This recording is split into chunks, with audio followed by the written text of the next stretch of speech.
Hello everyone, आज का हमारा वीडियो का टॉपिक बहुत ज़्यादा इंपॉर्टेंट है। तो इस वीडियो को आप पूरा देखिए। इस वीडियो में हम डिटेल में बात करेंगे। तो जैसे कि आपकी अभी काउंसलिंग प्रोसीजर जो चल रही है, अब वो अब नियर टू एंड तक अब आ चुकी है। ठीक है, आपका स्टार्टिंग में जो रीजन राउंड हुआ था वो रीजन राउंड कम्प्लीटली खत्म हो चुका है। उसके बाद आपका नेक्स्ट जो यानी सेकेंड जो राउंड था यानी स्टेट राउंड, वो भी जो है तो पूरा कंप्लीट हो चुका है यानी खत्म हो चुका है। अब जो नेक्स्ट आपका राउंड स्टार्ट होने वाला है, जस्ट आप स्टार्ट होने वाला है 10/9/2025 से। इस दिन आपको जो है तो चॉइस फिलिंग करनी है कंबाइंड राउंड के लिए। अब कंबाइंड राउंड क्या होता है इसके बारे में डिटेल में हम इस वीडियो में जानने वाले हैं। साथ ही में स्पेशल राउंड के बारे में भी हम कुछ इंपॉर्टेंट डिटेल्स इस वीडियो में जानेंगे। साथ ही में जिन कैंडिडेट को सिलेक्शन हो चुका है उनका, या उन्हें उनका जो डिजायर्ड कॉलेज है बीवीएससी के लिए वो मिल चुका है, तो उन कैंडिडेट के लिए बहुत सारा कॉन्ग्रेचुलेशन, क्योंकि उन्होंने बहुत मेहनत की थी और उनको वो जो तो रिजल्ट मिल चुका है। लेकिन काफ़ी कैंडिडेट मैंने कमेंट सेक्शन में ऐसे भी देखे हैं जिनके मार्क्स तो बहुत ज़्यादा थे लेकिन उनको अभी तक सिलेक्शन उनका नहीं हुआ है। अब वो कुछ कैटेगरी के वजह से भी हो सकता है, या तो हो सकता है कि उनकी कैटेगरी में उतने सीट ही ना हो जिस वजह से उनका सिलेक्शन ना हुआ हो। तो इस वीडियो में हम उसके बारे में भी डिटेल में डिस्कस करेंगे। तो चलिए हम वीडियो को स्टार्ट करने से पहले हम कुछ एक न्यूज़ को जान लेते हैं। तो जैसे कि बहुत सारे जो कैंडिडेट हैं उन्होंने भी मुझे कमेंट सेक्शन में बोला था कि न्यू वेटरनरी कॉलेजेस का क्या सीन है। यानी जो आपने अभी न्यूज़ में भी देखा था, जो कि 25 फरवरी को जो न्यूज़ आई थी, उससे रिलेटेड कैंडिडेट ने मुझे कमेंट सेक्शन में भी बहुत ज़्यादा जो है तो उनके कमेंट या डाउट पूछे थे कि बारामती में भी जो कॉलेज का अप्रूवल होने वाला था और एक परली जो है उसमें भी जो है तो एक वेटरनरी कॉलेजेस आने वाले थे, यानी दो न्यू कॉलेजेस आने वाले थे। तो उनका क्या अपडेट है? तो उनका जो अपडेट है वो तो आप यहाँ पे देख सकते हो, जो कैबिनेट अप्रूवल है इन कॉलेजेस को वो तो मिल चुका है। आपने जैसे कि न्यूज़ में पढ़ा था 25 फरवरी को ये न्यूज़ आई थी 2025 को महाराष्ट्र से। तो एक जो कॉलेज आने वाला है आपका वो है बारामती में यानी पुणे डिस्ट्रिक्ट में, और जो दूसरा कॉलेज है वो आपका परली बीड डिस्ट्रिक्ट में आने वाला है। तो इनके लिए जो बजट है ये सैंक्शन हो चुका है, यानी इन जो कॉलेजेस है इनका कंस्ट्रक्शन वगैरह जो है तो स्टार्ट हो चुका है। तो ये आपको इस साल कॉलेज ये देखने को आपको नहीं मिलेंगे, यानी इस साल की काउंसलिंग 2025 में ये कॉलेजेस नहीं होने वाले, क्योंकि अभी इन कॉलेज का जो कंस्ट्रक्शन वगैरह है या फिर टीचर का या टीचिंग स्टाफ वगैरह का जो काम है ये कंप्लीट नहीं हुआ है। तो ये कॉलेज आपको 2026 में या मैक्स टू मैक्स आपको 2027 में 2027 में आपको ये कॉलेजेस देखने को जरूर मिलेंगे। ठीक है, काउंसलिंग के अंदर। तो इन कॉलेजेस का अपडेट वगैरह इतना ही था। आप जो है तो इसको भी यहाँ पे ये जो नोटिफिकेशन है या मैसेज है न्यूज़ का, तो इसको भी आप जो है तो वीडियो को पॉज करके पढ़ सकते हैं क्या इसमें लिखा हुआ है। इन दोनों को जो बजट है सैंक्शन हुआ था, यहाँ बजट के बारे में भी आप पढ़ सकते हो। टोटल जो बजट है वो 617 करोड़ का जो है तो उनको दिया गया था। और कॉलेजेस कितने एकड़ में होने वाले हैं और उनकी स्टूडेंट की कैपेसिटी नियर अबाउट 80 स्टूडेंट की होने वाली है। ठीक है, तो इस तरीके से ये न्यू वेटरनरी कॉलेजेस का अपडेट था। अब मेन टॉपिक हम वीडियो का स्टार्ट करते हैं। वीडियो में मेनली हम डिस्कस करेंगे कंबाइंड राउंड के कुछ रूल्स एंड रेगुलेशंस के बारे में और क्या कुछ इंपॉर्टेंट बातें हम जानेंगे कंबाइंड राउंड के बारे में, और स्पेशल राउंड को भी हम इसी वीडियो में डिस्कस करने वाले हैं। पहले तो हम देख लेते हैं कंबाइंड राउंड के बारे में। तो कंबाइंड राउंड का मतलब क्या होता है? जैसे कि आपको पता है स्टार्टिंग में आपने रीजन राउंड को अटेंड किया था, तो आपको जो है तो 4 रीजन दिए गए थे, रीजन ए, रीजन बी, रीजन सी और रीजन डी। तो जो भी कैंडिडेट जिसने भी 12th जिस रीजन से कंप्लीट किया था, यानी जो 4 डिफरेंट महाराष्ट्र के रीजन्स असाइन किए गए थे, आपने जहाँ से भी अपनी 12th कंप्लीट की थी उसके बेसिस पे आपको डिफरेंट जो है तो रीजन्स में डिवाइड किया गया था। और जो रीजन कोटा होता था उसका जो रिजर्वेशन है वो 70% होता था। ठीक है, और उसके अलावा जो रिजर्वेशन होता था वो स्टेट कोटा को दिया जाता था, यानी जो स्टेट कोटा है उसको 30% रिजर्वेशन जो है तो दिया जाता था। और आपकी जो स्टार्टिंग में काउंसलिंग शुरू हुई थी वो रीजन राउंड की हुई थी पहले, उसके 2 राउंड हुए थे, और उसके बाद जो आपकी काउंसलिंग प्रोसीजर थी वो स्टेट कोटा या स्टेट राउंड की तरफ जो है तो शिफ्ट हुई थी, जिसका रिजर्वेशन है 30%।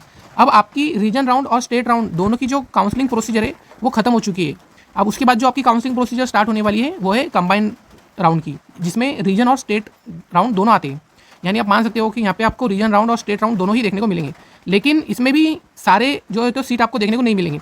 रीजन में और स्टेट में जितनी भी वैकेंट सीट थी, यानी जिन कैंडिडेट ने सीट में एडमिशन लिया था या किसी कैंडिडेट ने फर्स्ट प्रेफरेंस मिलने के बाद भी अगर सीट में एडमिशन नहीं लिया था तो वो सीट जो है तो वैकेंट हो गई थी, लेकिन बाकी के जो कैंडिडेट हैं उनके लिए वो सीट अवेलेबल नहीं थी।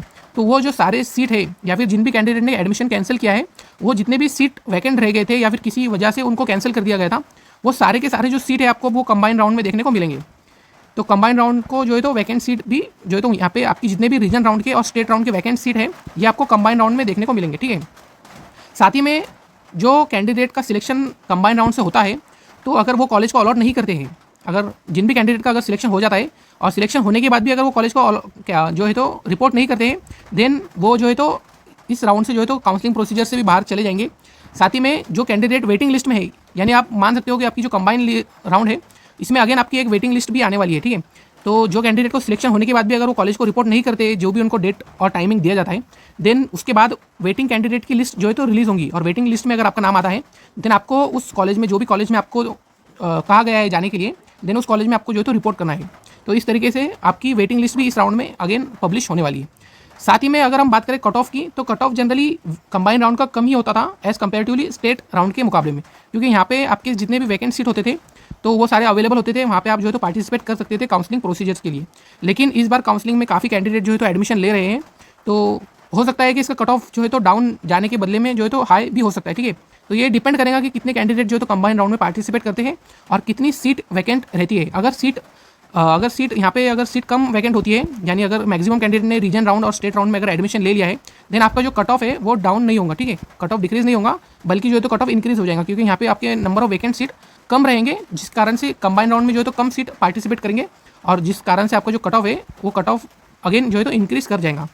अब काफ़ी कैंडिडेट ये भी मिस्टेक कर रहे हैं, या फिर ये गलती वो कर रहे हैं कि पार्शियल ड्रॉप के साथ वेटरनरी के साथ वो पार्शियल ड्रॉप कर रहे हैं। तो पार्शियल ड्रॉप करके भी आप देख सकते हैं, अगर आपको वेटरनरी में एडमिशन नहीं लेना है, ठीक है, ये वीडियो में आप ये पॉइंट जो है तो ध्यान से सुनिए। अगर आपको वेटरनरी में एडमिशन नहीं लेना है, लेकिन अगर आप वेटरनरी के साथ पार्शियल ड्रॉप करने की सोच रहे हो, तो आपको इतना टाइम नहीं मिलने वाला है। वेटरनरी जो है तो एक प्रोफेशनल डिग्री है और काफ़ी कुछ आपको इसमें पढ़ना होता है, काफ़ी बुक्स वगैरह आपको पढ़नी होती है। यानी फर्स्ट ईयर में आपको 3 सब्जेक्ट जो है तो पढ़ने हैं, साथ ही में आपको different types of internal exam देनी है, देन एनुअल एग्जाम भी आपको देनी है। तो आपके पीछे बहुत ज़्यादा जो है तो प्रेशर आ जाएगा। तो पार्शियल ड्रॉप जो भी कैंडिडेट करने की सोच रहे हो, तो आप बिल्कुल ऐसा मत करो, क्योंकि आपकी वजह से जो सीट है वो ब्लॉक हो रही है, और जिन कारण से जो अच्छे कैंडिडेट है, यानी जिनको सच में वेटरनरी में एडमिशन लेना है, उनकी सीट जो है तो जा रही है, जिस वजह से आप जो है तो सोच समझ के डिसीजन ले लो। नहीं तो क्या होता है, आप जो है तो एडमिशन ले लेते हो और उसके बाद जो है तो आप सीट लीव करोगे, तो वो सीट जो है तो बाकी के ईयर्स के लिए भी जो तो वैकेंट ही रहती है, बाद में उसमें कोई एडमिशन नहीं ले पाता है। तो ये भी डिसीजन आप सोच समझ के लो, क्योंकि वेटरनरी के साथ पार्शियल ड्रॉप करना पॉसिबल तो है, लेकिन इससे क्या होगा, आपकी जो नीट क्रैक करने के जो चांसेस है वो जो है तो कम हो जाएंगे, क्योंकि यहाँ पे आपको जो है तो पढ़ाई करनी पड़ती है। वेटरनरी में ऐसा नहीं है कि आप एक बार एडमिशन ले लेंगे और फिर घर बैठ के आप नीट की तैयारी कर सकते हो, ऐसा यहाँ नहीं होता है, ठीक है। यहाँ पे जो रूल्स एंड रेगुलेशन है वो काफ़ी स्ट्रिक्ट होते हैं, तो इसका आप ध्यान रखिए, ठीक है। और बाकी कैंडिडेट अगर देखो आपको किसी कारण से अगर यहाँ पे वेटरनरी में एडमिशन नहीं मिल पा रहा है, देन आप जो तो अदर स्टेट की काउंसलिंग प्रोसीजर भी ट्राई कर सकते हो, या फिर आप VCI काउंसलिंग जो होती है, जिसका भी शेड्यूल अभी आया नहीं है वेबसाइट पे, तो उसकी जो काउंसलिंग है उसमें भी आप पार्टिसिपेट कर सकते हो, अगर आपके मार्क्स अच्छे हैं और कैटेगरी की वजह से, यानी आप जनरल कैटेगरी में आते हो और उस कारण से अगर आपका वेटरनरी में सिलेक्शन नहीं हो पा रहा है महाराष्ट्र में, देन आप VCI की काउंसलिंग अटेंड कर सकते हो, जहाँ पे आपको चांसेस मिल सकते हैं किसी आउट स्टेट की जो वेटरनरी कॉलेजेस है, अच्छे कॉलेजेस है, वहाँ पे आप एडमिशन ले सकते हो, ठीक है। उसके लिए आपको VCI काउंसलिंग जो तो अटेंड करनी पड़ेगी। और बाकी के भी जो स्टेट होते हैं, जैसे मध्य प्रदेश हो गया, राजस्थान हो गया, गुजरात हो गया, तो वहाँ पर भी आप जो तो वेटरनरी में एडमिशन ले सकते हो। तो इसके रिलेटेड भी आपको यूट्यूब पे बहुत सारे वीडियोस देखने को मिल जाएंगे, जहाँ पे आप अदर स्टेट की काउंसलिंग के बारे में भी जो है तो जान सकते हो। तो कंबाइंड राउंड के बारे में इतनी जो डिटेल्स थी मैंने आपको अभी सारी बता दिया है। अब हम देखेंगे स्पेशल राउंड के बारे में। स्पेशल राउंड भी अगेन बहुत ज़्यादा आपका इंपॉर्टेंट होता है। स्पेशल राउंड, या फिर जिसका दूसरा नाम हम बोल सकते हैं स्पॉट राउंड, या फिर ये स्ट्रे वैकेंसी राउंड की तरह ही एक राउंड होता है। स्पेशल राउंड के कुछ फीचर होते हैं, वो हम 1 बाय 1 डिस्कस कर लेते हैं। जो आपका स्पेशल राउंड होता है, तो वहाँ पे अगर कंबाइंड राउंड में अगेन वैकेंसी क्रिएट हो गई, यानी कुछ कैंडिडेट ने कंबाइंड राउंड में अगर एडमिशन लिया है और अगेन वहाँ पे अगर सीट वैकेंट रहती है, या फिर उन्होंने एडमिशन कैंसिल कर दिया है, या फिर जितने भी तरीके के अगर स्टार्टिंग से लेके कंबाइंड राउंड तक अगर जितने भी आपके सीट वैकेंट रहते हैं, देन वो सारे जो सीट होते हैं वो आपको स्पेशल राउंड में देखने को मिलते हैं। तो स्पेशल राउंड में कितने सीट होते हैं और आपको कैसे पता चलेगा कि वैकेंसी कैसी दिखती है, या फिर कैसे क्रिएट की गई है, या फिर कौन सी कैटेगरी के लिए कितनी वैकेंसियाँ है, तो मार्क्सू की तरफ से आप देख सकते हो, जो वेबसाइट होती है आपकी, तो उस वेबसाइट पे इस तरीके से आपको एक चार्ट देखने को मिलता है। इस चार्ट में आप देख सकते हो, यहाँ पे इन्होंने सीट वैकेंसी पोजीशन को दिखाया है स्पेशल राउंड के लिए। ये लास्ट ईयर का है, तो इस तरीके से आपको इस ईयर का भी, यानी 2025 का भी जो वैकेंसी चार्ट है, हर कैटेगरी और कॉलेज वाइज यहाँ पे दिया होता है। यहाँ पे आप देख सकते हो सारे कॉलेजेस दिए हैं, और यहाँ पे आपको कास्ट की कैटेगरी दी हुई है, यानी किस कैटेगरी के लिए कितनी सीट वैकेंट है। तो इस तरीके से आपको जो है तो देखना होता है। तो लास्ट में जितने भी सीट वैकेंट हो जाती है, इस तरीके का आपको चार्ट देखने को मिलता है, जिसमें सारा कुछ डिटेल में दिया होता है कि किस कैटेगरी के लिए किस कॉलेज में कितनी सीट वैकेंट है। तो इस तरीके से आपको एक जो है तो वैकेंसी का चार्ट मिलता है। साथ ही में जो कैंडिडेट NRI, यानी जो फॉरेन कैंडिडेट होते हैं, उनके लिए भी एक कोटा होता है। तो फॉरेन के जो कैंडिडेट होते हैं, ज़्यादातर वो सीट यहाँ पे नहीं लेते महाराष्ट्र में, यानी वो एडमिशन उनके लिए कोटा होता तो है, लेकिन उनके कैंडिडेट काफ़ी कम होते हैं, या फिर वो एलिजिबिलिटी को भी जो है तो पूरा नहीं कर पाते। तो वहाँ पर भी नियर अबाउट आपके 10 सीट होते हैं उसमें। तो अगर वहाँ पे भी अगर आपकी सीट वैकेंट रहती है, देन वो जो सीट होती है आपकी NRI कोटा की, उसको महाराष्ट्र स्टेट स्टूडेंट के लिए कन्वर्ट कर दिया जाता है। तो जो NRI कैंडिडेट होते हैं, यानी अगर आप NRI कोटा के थ्रू अगर एडमिशन लेना चाहते हैं, देन उसके लिए आपको अलग से रजिस्ट्रेशन प्रोसेस करना होता है, और उसकी रजिस्ट्रेशन की फीस लास्ट ईयर की 5000 रुपीज़ थी। यानी अगर 5000 रुपीज़ देके आपको अगेन रजिस्ट्रेशन करना है, जो भी रजिस्टर्ड कैंडिडेट है उनको अगेन जो है तो रजिस्ट्रेशन प्रोसेस करनी होती है 5000 रुपीज़ देने के बाद, और उसके बाद उनकी मेरिट लिस्ट तैयार की जाती है। उस मेरिट लिस्ट में अगर आपकी रैंक आती है, यानी आप उस मेरिट को अगर सेटिस्फाई कर पाते हो, तो उसके बाद आपको जो है तो NRI कोटा के थ्रू जो है तो एडमिशन मिल जाता है। लेकिन NRI कोटा के थ्रू अगर आप एडमिशन लेते हो, देन उसके साथ साथ आपको स्पेशल फ़ी के साथ साथ आपको जो रेगुलर फीस है वो भरनी पड़ती है कॉलेज में। और इसकी जो स्पेशल फ़ी होती है ये कहीं ज़्यादा होती है, यानी ये बहुत ज़्यादा स्पेशल फ़ी आपकी होती है। तो आपको सोच समझ के अगर एनआरआई कोटा से अगर एडमिशन लेना है, और इसका अगर कट ऑफ की बात करूँ मैं, तो इसका कट ऑफ भी बहुत ज़्यादा कम होता है। लास्ट ईयर इसका कट ऑफ बहुत ज़्यादा जो है तो कम गया था, सब कैटेगरी से बहुत ज़्यादा कट ऑफ कम इस कैटेगरी का गया था, ठीक है। एनआरआई कोटा के बारे में मैं बात कर रहा हूँ। लेकिन बहुत सारे कैंडिडेट इसमें एडमिशन नहीं लेते हैं। उसका कारण यही होता है कि इसकी जो फीस होती है, स्पेशल फीस और इसकी रेगुलर फीस, ये बहुत ज़्यादा होती है। रेगुलर फीस तो भी इसकी होती है 63,000 समथिंग, लेकिन इसकी जो स्पेशल फीस होती है वो 10 लाख या फिर 10 लाख से भी ज़्यादा जो है तो हो सकती है। तो जो भी कैंडिडेट इंटरेस्टेड है एनआरआई कोटा की काउंसलिंग में, वो जो है तो मुझे टेलीग्राम चैनल पे मैसेज कर सकते हैं, जिसके जो लिंक वगैरह है मैं वीडियो के एंड में आपको बता दूंगा। साथ ही में गोवा कोटा और जम्मू कश्मीर जो कोटा होता है, उनके लिए भी कुछ जो है तो सीट जो है तो रिजर्वेशन उनके लिए होता है, ठीक है। अगर किसी कारण से स्पेशल राउंड तक अगर वो सीट फिलअप नहीं होती है कंबाइंड राउंड तक, देन वो स्पेशल राउंड में महाराष्ट्र कैंडिडेट को वो सीट जो है तो सरेंडर कर दी जाती है, ठीक है। तो स्पेशल फीस इसकी भी होती है, स्पेशल फीस साथ में इसकी रेगुलर फीस भी आपको पे करनी होती है। लेकिन इसकी जो रेगुलर फीस होती है वो कमी होती है, 63,000 समथिंग कुछ होती है। लेकिन इसकी जो स्पेशल फीस होती है वो भी कम होती है, नियर अबाउट 75,000 रुपीज़ इसकी स्पेशल फीस होती है। यानी आपकी जो नॉर्मल रेगुलर फीस है 63K अगर मैं मान लूँ, और साथ में 75,000 रुपीज़ अगर मैं इसकी मान लूँ, तो इतनी फीस आपको जो है तो देनी पड़ेगी अगर आपको गोवा कोटा या जम्मू कश्मीर कोटा से अगर कोई सीट अलाउ होती है, ठीक है। उसके बाद मैं बात कर लेता हूँ VCI काउंसलिंग के बारे में। तो VCI काउंसलिंग के लिए भी जो है तो 15% जो सीट होती है हर कॉलेज से वो अलॉट की जाती है, ठीक है। हर कॉलेज से 15% VCI की जो सीट होती है वो अलाउ की जाती है। लेकिन क्या होता है, कई बार क्या होता है कि अगर वो सीट फिलअप नहीं हो पाई VCI काउंसलिंग की, देन वो जो सीट होती है वो महाराष्ट्र कैंडिडेट को जो है तो सरेंडर कर दी जाती है। और वो जो VCI काउंसलिंग की जो सीट होती है वो जनरल कैटेगरी को अलाउ कर दी जाती है। जनरल कैटेगरी वाले जो स्टूडेंट होते हैं वो VCI काउंसलिंग की जो सीट होती है विथ नॉर्मल फीस, यहाँ पे जो फीस होती है आपकी वो रेगुलर फीस होती है। यानी यहाँ पे आपको कोई स्पेशल फी वगैरह पे करनी नहीं पड़ती है। यहाँ पे आपको नॉर्मल फी पे करके आप जो तो यहाँ पे एडमिशन ले सकते हो। थ्रू ओपन कैटेगरी आपको यहाँ पे एडमिशन लेना होता है। तो इसका कट ऑफ वगैरह तो की बात करूँ अगर मैं, तो इसका कट ऑफ भी जो तो हाई ही रहेगा, क्योंकि यहाँ पे आपको जनरल कैटेगरी के थ्रू एडमिशन लेना होता है। साथ ही में क्या होता है, कई कैटेगरीज में ऐसा भी होता है कि वहाँ पे अगर सर्टन जो है तो फीमेल के लिए भी जो तो सीट रिजर्व की जाती है। यानी अगर मान लो, अगर मैं EWS की बात करूँ, अगर EWS को टोटल 10 सीट अलाउ की गई है, जिनमें से 3 सीट आपको फीमेल को देना है, और मान लो कि वहाँ पे 3 फीमेल अवेलेबल नहीं है, देन वो जो फीमेल की सीट होती है वो फीमेल की सीट मेल कैंडिडेट को कन्वर्ट कर दी जाती है। लेकिन वो मेल जो होता है वो अगेन EWS कैटेगरी से ही होना चाहिए। यानी ये ऐसा नहीं है कि किसी दूसरी कैटेगरी को यहाँ पे सीट दे दी जाएंगी। तो जो सेम कैटेगरी होती है, उसी सेम कैटेगरी की फीमेल की जो सीट होती है, अगर फीमेल अवेलेबल नहीं है, देन वो मेल कैटेगरी को या मेल कैंडिडेट को कन्वर्ट कर दी जाती है। सो इस तरीके से स्पेशल राउंड की जो ये तो प्रोसीजर होती है।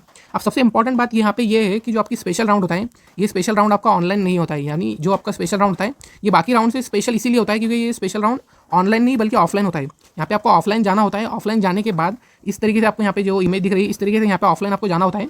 और ऑफलाइन जाने के बाद आपको जो भी ऑडिटोरियम होता है, जिस भी कॉलेज में आपको इन्वाइट किया गया है जाने के लिए, उस कॉलेज के आपको ऑडिटोरियम में जाना होता है। उस कॉलेज के ऑडिटोरियम में जाने के बाद वहाँ पे आपकी ऑफलाइन काउंसलिंग होती है। वहाँ पे ऑफलाइन काउंसलिंग किस तरीके से होती है, वहाँ जाना होता है आपको। देन वहाँ जाने के बाद आपको रजिस्ट्रेशन प्रोसेस आपकी कंप्लीट करनी होती है। फ्री ऑफ कॉस्ट आपको रजिस्ट्रेशन प्रोसेस कंप्लीट करनी है। वहाँ जाने के बाद आपके जो भी प्रोफेसर वगैरह होते हैं वो आपकी एक लिस्ट बनाते हैं, आप किस कैटेगरी को बिलोंग करते हैं, आपकी नीट के मार्क्स वगैरह वहाँ पे सब अवेलेबल होता है। वहाँ जाने के बाद आपको आपकी एक स्पेशल मेरिट लिस्ट तैयार की जाती है। जो भी कैंडिडेट जिस भी कैटेगरी को बिलोंग करता है वहाँ पे उनकी एक स्पेशल जो है तो सीट या फिर उनकी एक लिस्ट तैयार की जाती है। देन आपकी ऑफलाइन काउंसलिंग जो है तो बिगिन होती है।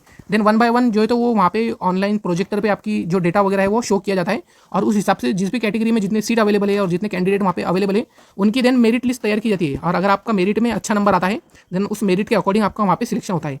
तो ऑफलाइन जाने का ये मतलब नहीं है कि आपका 100% सिलेक्शन हो जाएगा, ठीक है। वहाँ जाने के बाद आपको अगेन आपकी मेरिट तैयार होंगी, और मेरिट में अगर आप सेटिस्फाई कर देते हैं मेरिट को, या फिर आपकी कैटेगरी में से अगर आपका रैंक वहाँ पे ज़्यादा होता है, देन आपको 100% वो जो सीट होती है वो मिल जाएंगी, ठीक है। इस तरीके से आपका स्पेशल राउंड कंडक्ट किया जाता है।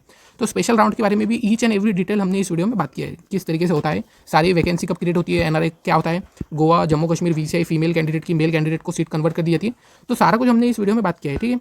तो ये वीडियो अगर आपको अच्छी लगी हो तो चैनल को ज़रूर से सब्सक्राइब कर देना, और इस वीडियो को भी लाइक करना। साथ ही में मेरी जो काउंसलिंग प्रोसीजर है या काउंसलिंग गाइडेंस को फॉलो करने के लिए मेरे टेलीग्राम चैनल पे आप ज्वाइन हो सकते हो, जिसकी लिंक आपको यहाँ पे दिख रही होंगी t.me/Sahil Sheikh BVSC। तो ये टेलीग्राम चैनल की लिंक है, इसको आप क्लिक करके या फिर डिस्क्रिप्शन में या कमेंट सेक्शन में आपको लिंक मिल जाएंगी, उसको क्लिक करके आप जो है तो टेलीग्राम चैनल पर ज्वाइन हो सकते हो। फ्री ऑफ कॉस्ट आपको काउंसलिंग गाइडेंस वगैरह या 1-to-1 में से आप जो है तो डिस्कस कर सकते हो। कुछ भी डाउट अगर आपका है तो कमेंट सेक्शन में भी आप जो है तो डाउट को छोड़ सकते हो, वहाँ पे मैं आपको रिप्लाई कर दूंगा। तो इस वीडियो में इतना ही था, डिटेल में हमने सारा कुछ आपको बात किया है, इस वीडियो में बात किया है। अगर आपको कोई भी डाउट होता है तो कमेंट सेक्शन में या फिर टेलीग्राम पे भी आप मुझसे पूछ सकते हो। और बाकी जिन भी कैंडिडेट को VCI काउंसलिंग अटेंड करनी है तो VCI काउंसलिंग का पोर्टल वगैरह जो है तो मैं आपको अपडेट कर दूंगा, तो उससे भी आप VCI काउंसलिंग को भी फॉलो कर सकते हो, ठीक है। इसी चैनल पर आपको सारे अपडेट देखने को मिलेंगे। तो thank you for watching the video.